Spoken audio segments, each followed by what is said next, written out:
Well, England nil, Scotland nil last night in a poor game of football, let's be honest. Scotland, well done, they were comfortable. Let's be honest, see, Clark obviously said we'll give them a go in the first half, we don't get our reward. We'll check back and we make sure we don't lose. And that's what they did. It was comfortable, they defended well, they should have scored. Adams had the chance, what cleared off the line by James. Pickford made a good save. And it came back up to Adams where he should have been doing better, but it was comfortable with Scotland. England had one header by Sean's, but he should be scoring, to be honest. I said it wasn't lucky at that time, but there's a percentage where he had to be scoring, especially in the way England played. But it was poor by England.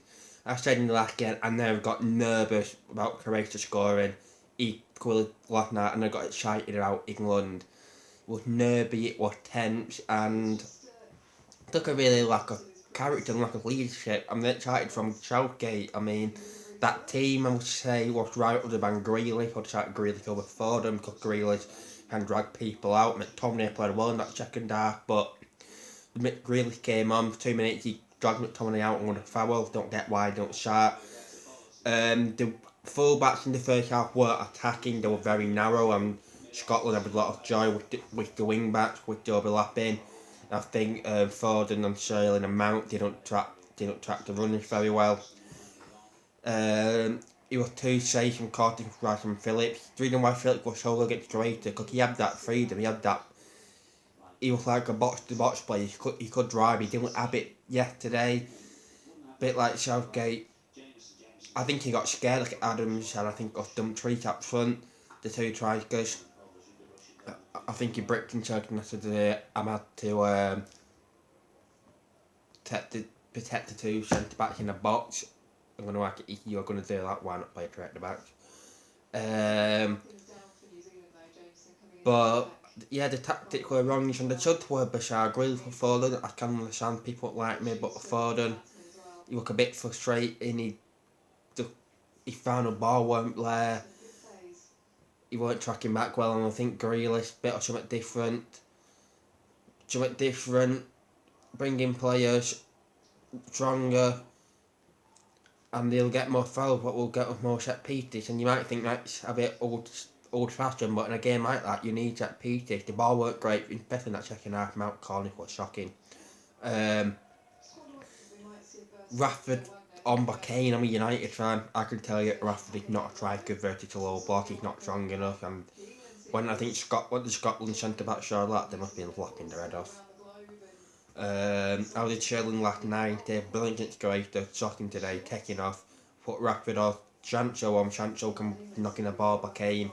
Kane should have came off, right, he did come off, sorry, rightly so, but put Calvert-Lewin, Sancho, flipping ball to Calvert-Lewin, he's been doing Haaland all season, doesn't he's going to do Calvert-Lewin. Bellingham should have came on a bit of drive, he can knock it from deep, I don't get that yet again. Southgate maybe a bit too loyal to his good players on Sunday, but it was a really poor performance by England.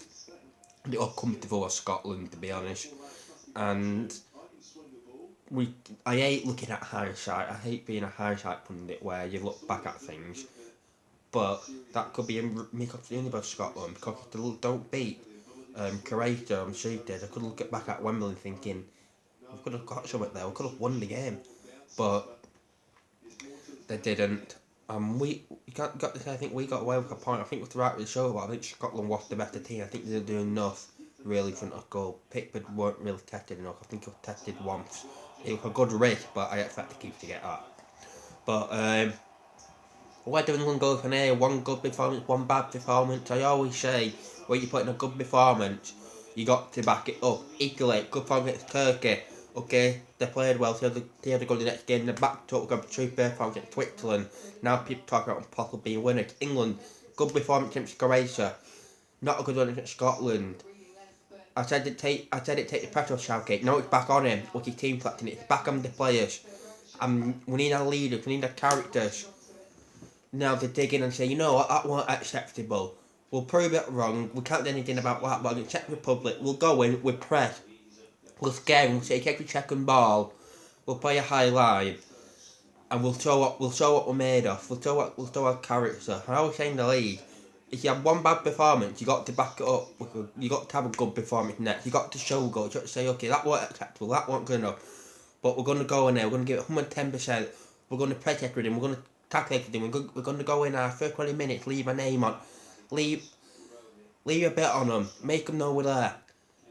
And then up to the characters. Kane, the captain, he weren't demanding enough. Okay, getting created, not a great game of the ball, but he was moving the back four, he was creating fake, he didn't do that. He weren't demanding his plays, he weren't having any certain word with the two CDMs, he weren't leading it. And that's a worry. I don't know if he injured his ankle, I don't know if the Tottenham thing's playing up on his mind, but he's not the Harry Kane from 2018, he's not the Harry Kane who's for Tottenham. He isn't that Kane. He's an imposter at the minute in time, let's be honest. But I can see Southgate doing it Czech Republic. It's slick. Okay, he could have won the goal against Scotland, but his movement, his awareness, he always want to be there. I come to Southgate playing on two CDNs. Being too effective. He was too effective for Scotland. I can't seem to do that against Czech Republic. No, leave him. Get one man on in. Get Rice to tracking. Let Mings to tracking. Let Sean to tracking. Just double him and leave the other CD and let them play the normal game. You didn't do that yesterday. He bricked himself and I can't see him doing that again. We don't back it up, and that's simple. Top teams back up at good performances to say, yeah, that was good, but we can go better. We'll do it again. We'll put a name down, put a marker down. Italy done it. Belgium, okay, what good performance to go over the line. Top teams get over the line. England didn't. We don't look like getting over the line. Players didn't stand up. And now it's back into what now need to prove in Czech Republic what we are. Was that a one-off game? Was that nothing to really be worried about? Or was that a game where our creative like that to have going to change this tournament? I don't know. It was a good first performance, but we need to build. I think we could have done better against Croatia. But it was a good first game performance, but we didn't back it up, we didn't improve, we didn't kick on. It was Scotland who looked like who won 1-0 and kicked on a bit. We didn't. We looked like we lost 2-0 in the Dundrums. Questions being asked. You have somebody in that game who won the first game 1-0, who lost the first game 2-0. Today Scotland won the first game 1-0. Could go comfortable. It's easy for Scotland. Tierney, McTominay, can't remember the other centre back. They defended well, but they don't have much to do. Let's be honest. Just kept the shape and England don't moving out of position. Really poor performance, and it's a big game against Czech Republic now. Because we need an answer, we need a reply. We need to see what England we actually are. Is that creative game Beth going to change this tournament? Is it time to worry a bit, or is it Scotland? You can have in the back of your, we all have in the back of your mind thinking it can happen again, but we can back up bad performances with good performances. I don't know what we're going to get from this England team. It's inconsistent. And on a different topic, I thought they got the team for her now, but I don't think anything. I don't want to be negative. John Henderson played no minutes. He's injured. Okay, Liverpool fans won't like it. He's injured. Why the hell is he in the squad? Maguire, injured. Why the hell is he in the squad? Is England looking for leaders off the pitch? To be share leader, to help players up? We're in trouble. Honest to God, we are in trouble. We wouldn't win this tournament, by the way. So why the hell are they in the squad? Question mark to be asked by England. Confident with Czech Republic. I think we'll win, but I'm not like a week ago against them. I think they'll be a really tricky team. I think I come to Southgate playing a box like what he did yesterday with two centre backs and two CDMs. Don't know what to expect. It's a massive game. Okay, if we win the game, we go top. But it's a massive game in what England will we get? Will it be we can back up, we can put behind a bad performance and put a good performance, and there's no need to worry big time with that. Okay, we will be back to mind, it can happen. Or will it be we panicked, we're struggling, we can't find a good performance rate to like it get, because if it is, that's a worry. But well done Scotland, well played. It's in their own hands. They reacted better to the situation. We struggled. Big game on Tuesday.